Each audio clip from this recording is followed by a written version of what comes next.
Здравствуйте. На НТС, как всегда, по воскресеньям итоги недели. В студии Мирджан Балыбаев. Наши журналисты подробно расскажут вам о самых заметных событиях недели. Смотрите сегодня в нашем выпуске.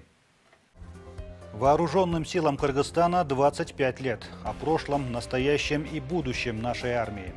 Правительство и Дёркнеш уже в бюджете следующего года должны предусмотреть увеличение расходов на вооруженные силы.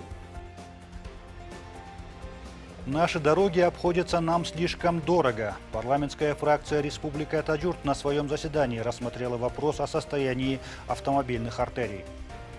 Если сверху дорога блестит, а изнутри дряблая, то через год появятся ямы. В повестке парламента религиозная ситуация. Мнения за и против по законопроекту о запрете давата, миссионерской проповеди мусульман. Юг сейчас Кыргызстана в последние несколько месяцев началась явная салафизация. Почему? Потому что наша все молодежь уезжает на обучение в Мединский университет по бесплатным квотам.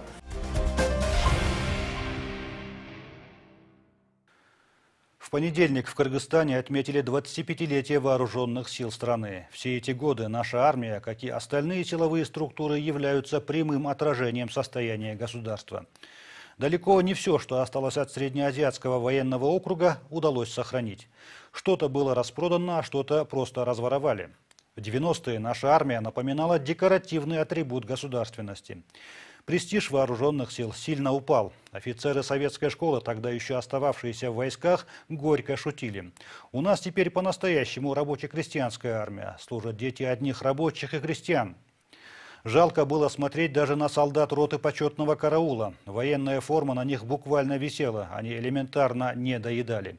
И тогда же романтики-пацифисты, оторванные от реальности, всерьез заявляли, что Кыргызстану армия вообще не нужна. Но их быстро отрезвила Баткенская война. Наши войска тогда еле как управились с горсткой боевиков, прорывавшихся через нашу территорию. Коррупция также не обошла стороной нашу армию. Несколько генералов, 2 бывших министра обороны сейчас находятся под следствием. Выступая на торжественном собрании по случаю 25-летия вооруженных сил, президент Алмазбек Атамбаев рассказал, как недавно начальник Генштаба не без гордости отметил, что у Кыргызстана наконец-то появилась настоящая армия. Нельзя сказать, что проблем уже нет, но они постепенно решаются. Главное, есть понимание того, что наше государство не может существовать без армии. История вооруженных сил независимого Кыргызстана берет свое начало с 1992 года. 25 лет назад, 13 января, был образован Государственный комитет по обороне. В тот же год, 29 мая, под юрисдикцию отделившейся от Советского Союза республики перешли все находившиеся на ее территории воинские части и военные объекты. Однако руководство тех времен посчитало более выгодным распродать большую часть оставшегося от СССР вооружения, не задумываясь о будущей обороноспособности государства. Бізде Ленин заводында патрон шығарған цех бар болчу. На нашем заводе имени Ленина во время Советского Союза производили патроны, оружие и боеприпасы. У нас функционировали торпедные заводы. Институт космических исследований ААЛАМ. Был еще такой завод «Сетунь», работавший с чиповыми станками по цифровым технологиям. Сейчас от этих предприятий ничего не осталось. Все они были проданы. Как рассказывает Туктугул Кокчикеев, после развала Союза с территории Кыргызстана была вывезена военная, авиационная и тяжелая техника. Тогда Кокчикеев возглавлял штаб ОМОНа и как раз руководил операцией по недопущению вывода военных самолетов с Токмакского аэродрома. Забрать учебно-боевые самолеты Л-39 прибыли десятки российских летчиков и механиков. Но наши полковники Кокчикеев и Черноморец работали четко и слаженно и не допустили угона военной авиации. И мы это сделали. Самолеты остались здесь. Мы сумели их отстоять. Конечно, та сторона, вооружившись, пыталась оказать сопротивление. Но тогда мы им четко дали понять, что в случае чего мы их просто всех закроем в 9-этажном доме и заживо сожжем. Слава богу, человеческих жертв удалось избежать. Самолеты перешли на баланс государства. Это военное имущество могло послужить стране в будущих, пусть и небольших конфликтах. Однако в те годы страной управляли недальновидные политики. Они под любым предлогом продавали все, что можно. В ход шла и военная техника. Аларды деген бирок калтырып калалы, өзүбүзгө пайдаланып калалы, өзүбүздүн учкучтарды даярдайлы деген эч ким ойлогон да эмес анда. Никто из политиков не сказал, что нужно оставить это имущество, что лучше подготовить, обучить наших летчиков, солдат и так далее. Но никому это нужно не было. Начали продавать и наживаться. Укреплению границы силовых структур внимания не уделялось. После того, как мы обрели независимость, никто не попытался остановить тех, кто направо и налево продавал военную технику. Столь недальновидная политика аукнулась через 7 лет. В ходе баткенских событий в 1999 году несколько десятков боевиков попытались проникнуть в Узбекистан из Таджикистана через территорию нашей республики. В итоге цели они свои не достигли, так как Кыргызстану вовремя оказали помощь соседи. Узбекистан предоставил авиакеросин. Казахстан отправил 250 бойцов специального назначения. А Россия обеспечила средствами ночного видения и спутниковой связью, вспоминают участники тех событий.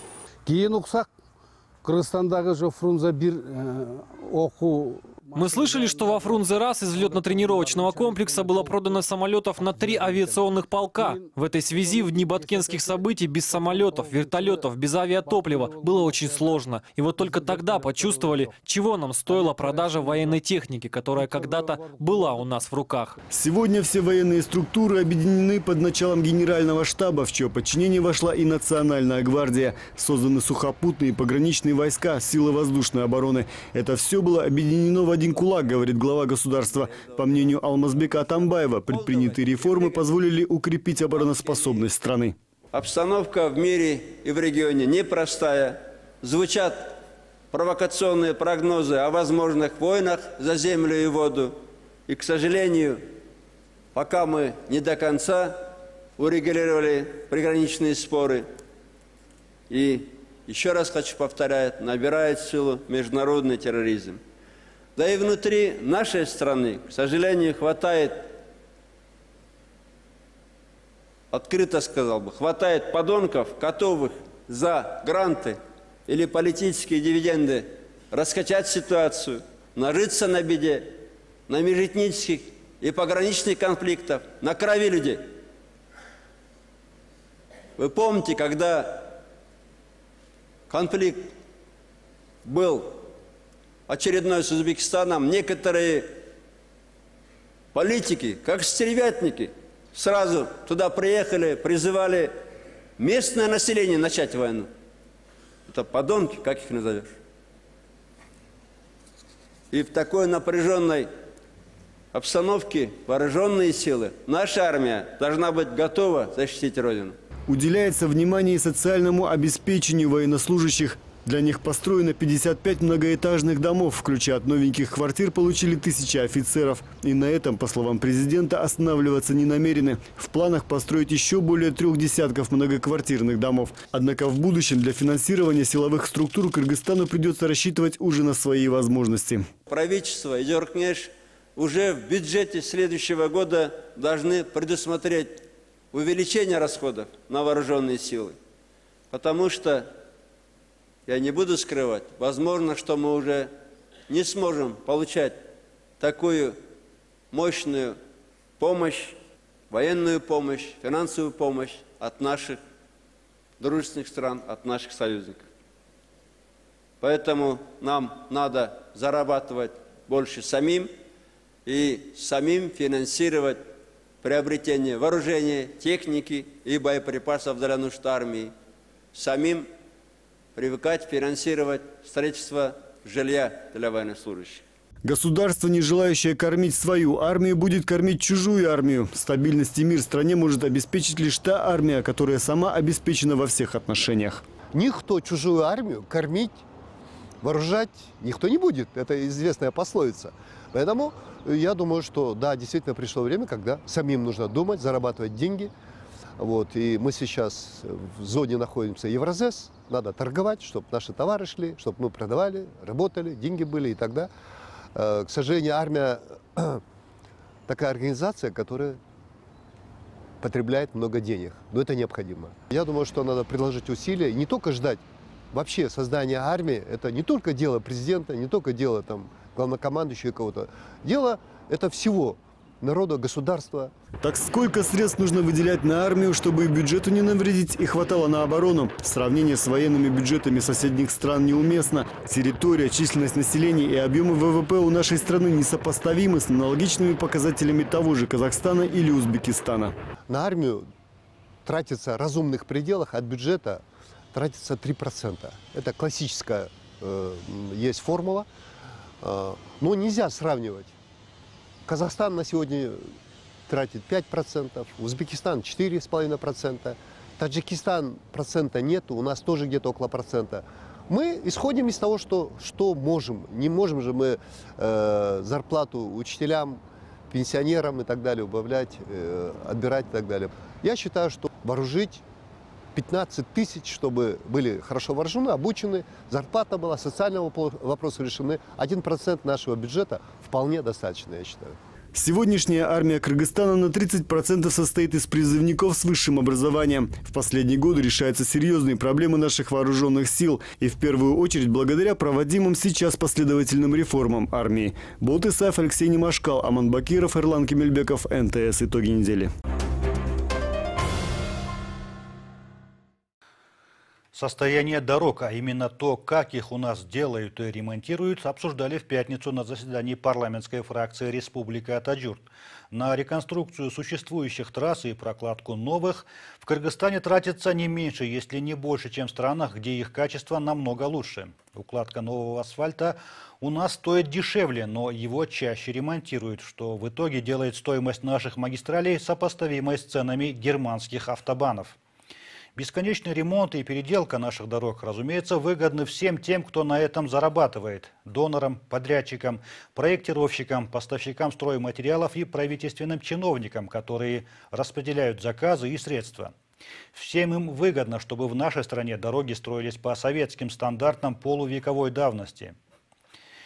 Две исторические беды – дураки и дороги преследуют и нашу страну тоже. Хотя в некоторых странах бывшей империи уже взялись за ум и строят магистрали европейского качества. В Кыргызстане более 90% грузоперевозок осуществляется автотранспортом. И ради справедливости стоит отметить, что у нас строят новые дороги. Но правда в долг за счет кредитов. И чтобы не платить за них дважды, требование к их качеству должно быть высоким. Особое внимание плохому качеству строительства дорог фракция «Республика Атаджурт» уделила еще во время встречи с избирателями в регионах. Теперь эту проблему фракция подняла и на своем фракционном заседании. Ведь несмотря на то, что на дорожное хозяйство было потрачено более 2 миллиардов долларов, около 80% дорог на сегодня требуют капитального ремонта. Проанализировав ситуацию, республиканцы пришли к мнению, что пора внедрять современные технологии в строительстве дорог. 5 километров жолду, 5 километров жолду. 5 километров дороги они прокладывают за 2 дня. Его стоимость 440 тысяч долларов. То есть 1 километр стоит 80 тысяч долларов. И это новая дорога. Еще раз говорю, 5 километров дороги строят за 2 дня. А у нас эти 5 километров строят 15 дней по старой технологии. Срок службы дорожного покрытия составляет 6 лет, а дороги, построенные по новой технологии, служат 30-35 лет. Самое главное здесь толщина дорожного покрытия. Уплотненная поверхность земляного полотна 15 сантиметров. Вместе с дополнительным слоем асфальта 23 сантиметра. Это по старой технологии. Слой щебня составляет 12 сантиметров. Плюс покрытие холодным асфальтом. Итого все вместе 58 сантиметров. А вот как делается по новой технологии. Это одна из технологий, которые мы предлагаем. Толщина дорожного покрытия 15 сантиметров. Слой основания из бетона 15 сантиметров. Покрытие холодным асфальтобетоном 4 сантиметра. Итого 34 сантиметра. То есть экономится 24 сантиметра. В чем преимущество новой технологии? Самое главное, общая толщина дорожного покрытия сокращается на 30-50%. Соответственно, и расходов меньше. Сокращаются транспортные расходы и количество рабочих. Темпы строительства увеличиваются в 3 раза, уменьшаются трудозатраты. Появляется возможность повторного использования материалов. Так почему полотно на новых дорогах, не прослужив и года, начинает разрушаться и приходить в негодность? Минтранс является коррупционной кормушкой. За отсутствие результатов вы будете отвечать. Я хочу обратиться к прокуратуре. Дайте, пожалуйста, оценку. Такие руководители, как сегодня, нам не нужны. Должны прийти люди, которые способны внести новшества. Мы живем в 21 веке, но работаем по нормам 20 века. Мынакей бу жерде мына залда көпчүлүгүбүз отурабыз.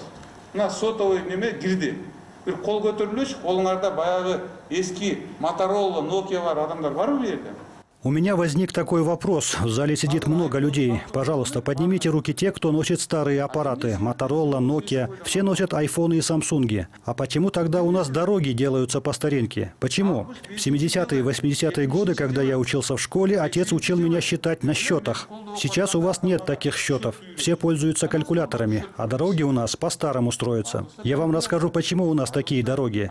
В Европе, Америке и других странах в 1972 году перешли на новую технологию. Советский Союз планировал перейти на эти технологии в 1985 году. Но Союз распался, все осталось по-прежнему. На Западе не спрашивают, когда была построена та или иная дорога. Это не важно. Там главный вопрос, сколько прослужит эта дорога. Оказалось, что Министерство транспорта только сейчас задумывается о внедрении новых дорожных технологий. И пока о стадии реализации этих планов речи не идет. Вы правильно сказали, эта проблема уже 25 лет поднимается. Мы провели конференцию. Из Европы приезжали десятки специалистов, ученых. Мы обсуждали много технологий. Есть новая технология, она поможет решить много вопросов. Мы сейчас переходим на стандарты 11,5 тонн. Качество улучшится и срок службы продлится. Если сейчас дороги служат 10-12 лет, то будут 18 лет. Почему же вы до сих пор не перешли к использованию новых методов? Состав министерства совсем недавно был назначен. Азимкан Ильясович айтып атпайбы, биз эми жаңы келдик, жаңы немет деп. Вот заместитель министра ссылается на недавние назначения в министерстве. Но я хочу сказать, что после того, как мы подняли вопрос строительства дорог по современным технологиям, только тогда вы и начали шевелиться. Спасибо вам и за это. Если допущена ошибка, то надо же ее исправлять. Но от того, насколько хороших профессионалов вы приведете или назначите тех же людей, которые будут полезны только во время проведения выборов, будет зависеть, поменяется ситуация в лучшую сторону или нет. А то, что вы не говорите плохо о тех людях, которые уже не работают в Минтрансе, это понятно почему. Вы просто хотите поступить дипломатично. Вот и все. Члены фракции призвали представителей Минтранса применять новые технологии также и при строительстве альтернативной дороги север-юг. Возьмите один участок как экспериментальный и покажите, что вы тоже способны строить хорошие дороги. Почему вы так не делаете? Используйте бетонную основу и постройте пару километров качественной дороги. В ущелье Чичкан, например, вы же взяли за основу строительства дороги мраморный камень. Эта же дорога не развалилась, она до сих пор находится в хорошем состоянии. Монолитная основа и тот пример, который упомянул Калдарбек Шакирович, немного разные вещи, но в целом принцип тот же. Я вам даже готов предоставить особенности технологий строительства дорог, которые применяют в Казахстане. Но учтите, что по строительству альтернативной дороги север-юг расходы уже превышают $800 миллионов. Смета приближается к $1 миллиард. Давайте сделаем хорошую основу и построим современную качественную дорогу. Вы нам говорите про верхний слой, мы же твердим вам про нижний. Если сверху дорога блестит, а изнутри дряблая, то через год появятся ямы. Или вы действительно нас не понимаете, или просто не хотите понять. $800 миллионов – это большие деньги. Но если там будут замешаны коррупционные дела, то ничем хорошим эти деньги не обернутся. Пусть эта дорога будет имени Алмазбека Шаршеновича Атамбаева, но пусть прослужит более 30 лет. Коснулись депутаты и вопроса ответственности. Нардепы поинтересовались, сколько подрядчиков привлечено к уголовной ответственности за допущенные нарушения. Мы уточним информацию и после ответим вам. Где прежние министры транспорта? Один в бегах в Германии, другие не привлечены к ответственности. Но все можем сказать, что есть коррупция. За последние 10 лет сколько подрядчиков привлечены к суду? Ни одного подрядчика нет, потому что все шапку дают. При проверке счетной палаты, начиная при распределении финансирования с Минфина и в тендерах. По словам Амурбека Бабанова, ответственность должны нести не только подрядчики, но и проектировщики дорог. Электронный документооборот болсо. Если бы у вас был электронный документооборот, то все бы сразу можно было разъяснить. Это намного облегчило бы проверку Генпрокуратуры. Коммуникация у вас остается только на словах. Мы отдали вам интернет, по которому вы даже не можете соблюсти элементарные госстандарты. Поэтому мы сейчас не развиваемся. У вас, Минтранса, нет понятия, что такое интернет. Интернет – это значит не только включить компьютер, но и уметь читать. Теперь по прокуратуре. Недавно в Москве прошел ураган. Люди погибли. Там прокуратура возбудила уголовное дело. Идет поиск виновных в падении деревьев. А мэрия Москвы думает о компенсации владельцам разбитых машин. Мы должны обращать внимание, почему у нас растет количество ДТП. Я думаю, что здесь вопрос не только в подрядчиках, но и в проектировщиках. Например, в Баткене из-за крутого поворота машины не могут в него вписаться и врезаются в заборы хозпостройки. Нам люди жалуются, но это же элементарная ошибка в проекте. Принимая постановление, фракция «Республика Атаджурт» поручила Министерству транспорта пересмотреть государственные стандарты в строительстве дорог и внедрять новые технологии. Срок на это министерству дан 1 месяц. Алексей Немашко, Ламан Бакиров, Эрлан Кемельбеков, НТС. Итоги недели.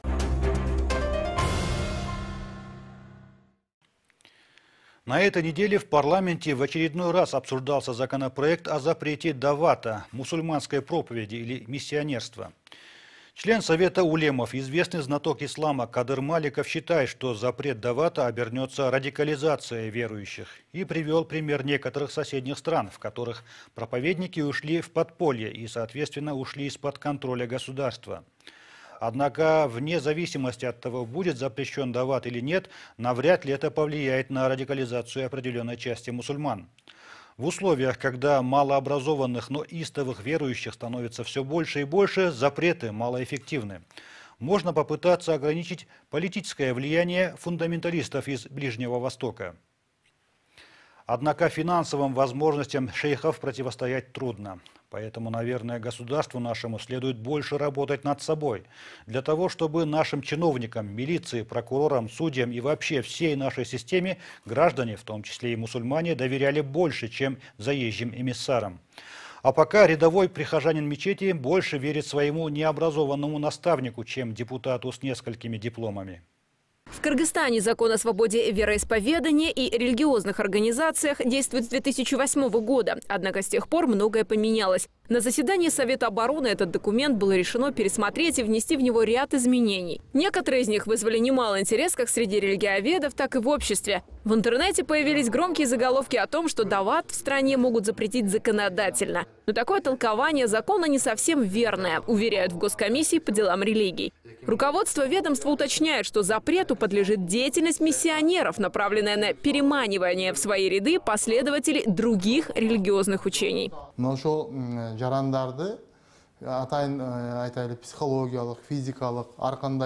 Мы запрещаем именно ту деятельность, которая призывает людей отказываться от своей веры и переходить в другую. Это делается с помощью определенных психических, физических методов, насильственным образом. Это и подпадает под запрет. Поэтому в законе прописано, что проводить подомовой обход, заходить в здание и заниматься проповедью строго запрещается. Даже в сравнении с соседними государствами у нас довольно высокий уровень свободы вероисповедания. И следствием этого можно назвать растущее с каждым годом число религиозных организаций. Цифра уже перевалила за 3000. А вот то, что во всех этих учреждениях, порой похожих на секты, прививают толерантность по отношению к чуждой религии, с уверенностью сказать сложно. В муфтияте тщательно изучили предложенный законопроект и в целом его поддерживают. Они также согласны, что этот документ приведет в порядок деятельность религиозных организаций, а также работу самого муфтията. Сам по себе даваат в Кыргызстане никогда не запрещался. Даже в муфтияте есть отдел по даваату. Но они работают совместно с правоохранительными и другими органами, и только после того, как получат разрешение, идут на даваат. Поэтому повторю, что даваат никто не отменяет. Как выяснилось, в самом Духовном управлении мусульман не против нового законопроекта. Тем не менее, на эту щепетильную тему у муфтията есть перечень вопросов, требующих большей конкретики и четкого толкования. Мы согласны, что силой и угрозами притягивать в ту или иную религию – это неправильно. С этим запретом мы согласны. Но тут же в документе написано, что запрет накладывается и на распространение своей веры. И вот здесь мы бы хотели высказать мнение, что если данный законопроект будет принят и вступит в законную силу, то кроме всего прочего им можно будет запрещать и внутренние нормы ислама. Например, если мусульманин пришел к мусульманину проводить даваат, то это не противоречит исламу. Нужно четко расписать, что запрет на даваат относится именно в контексте других религий, потому что это как раз и есть прозелитизм. Против него закон и должен быть направлен. В пояснении к разработанному закону, в частности, запрещается обход квартир и домов в целях распространения своих религиозных взглядов, а также с целью обратить других в свою веру. В среде всевозможных религиозных организаций заниматься прозелитизмом в отношении сторонников иных вероисповеданий считается благодеянием. Но в Кыргызстане уже есть случаи, когда попытки провести проповедь даже среди единоверцев приводят к конфликтам. Один из них случился в мечети жилмассива Алтын-Ордо, села Новопавловка, куда наведались последователи секты Якын-Энкар. Напомним, с его приверженцами во время даваата вступили в конфликт местные прихожане мечети. Видео вызвало резонанс в сети.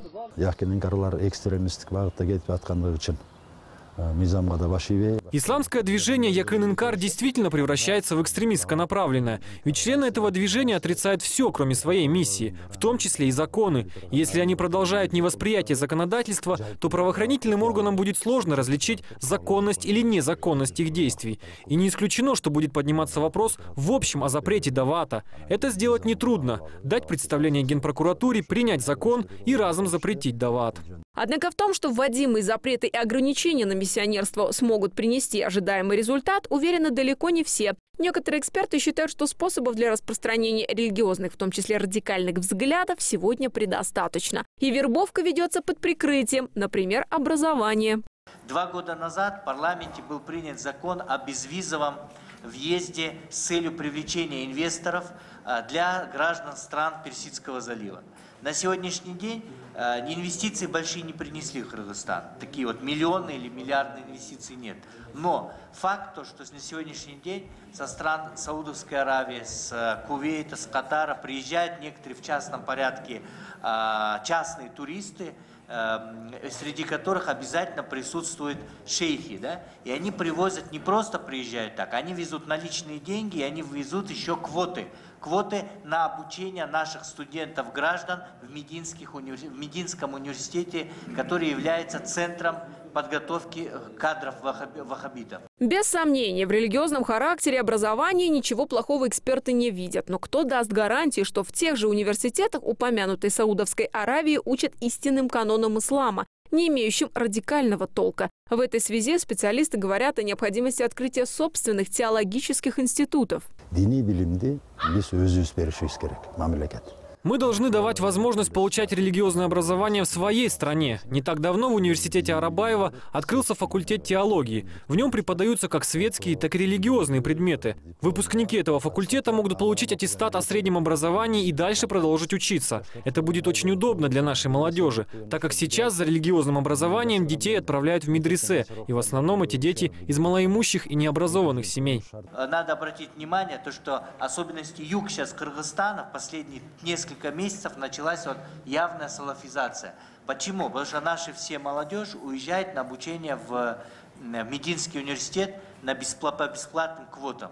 Каждая такая поездка, например, вот арабы приезжают, один только человек привозит более 100 квот бесплатных для наших молодежи. Теме религиозного образования в новом проекте закона следует уделить особое внимание, говорят эксперты. Нашим гражданам необходимо уже понять, что нет необходимости укутываться в хиджабы и отпускать длинные бороды, чтобы всем показать свою религиозность. Потому что ислам не обязывает женщин прятать свое лицо, а мужчинам носить длинные рубахи пакистанского или арабского фасона. Ажылык иштери боюнча жалпы ажылыкты ошол госкомиссия координациялоо керек деген. В предлагаемом законе есть статья, в которой говорится, что координационную работу будет вести Государственная комиссия по делам религий. Рассмотрим на примере хаджа. 20 с лишним лет паломничество к святыням мусульман организовал муфтият. Но как только это право было отдано госкомрелигии, то хадж то и дело сопровождается коррупционными скандалами. Поэтому мы считаем, что подобные организационные функции должны оставаться исключительно у муфтията. Поправки в закон о вероисповедании и религиозных организациях теперь должны пройти процедуры рассмотрения в комитетах Джугурку-Кенеша. Поэтому до обсуждения законопроекта на пленарном заседании у авторов в лице правительства еще есть время внести в проект дополнения.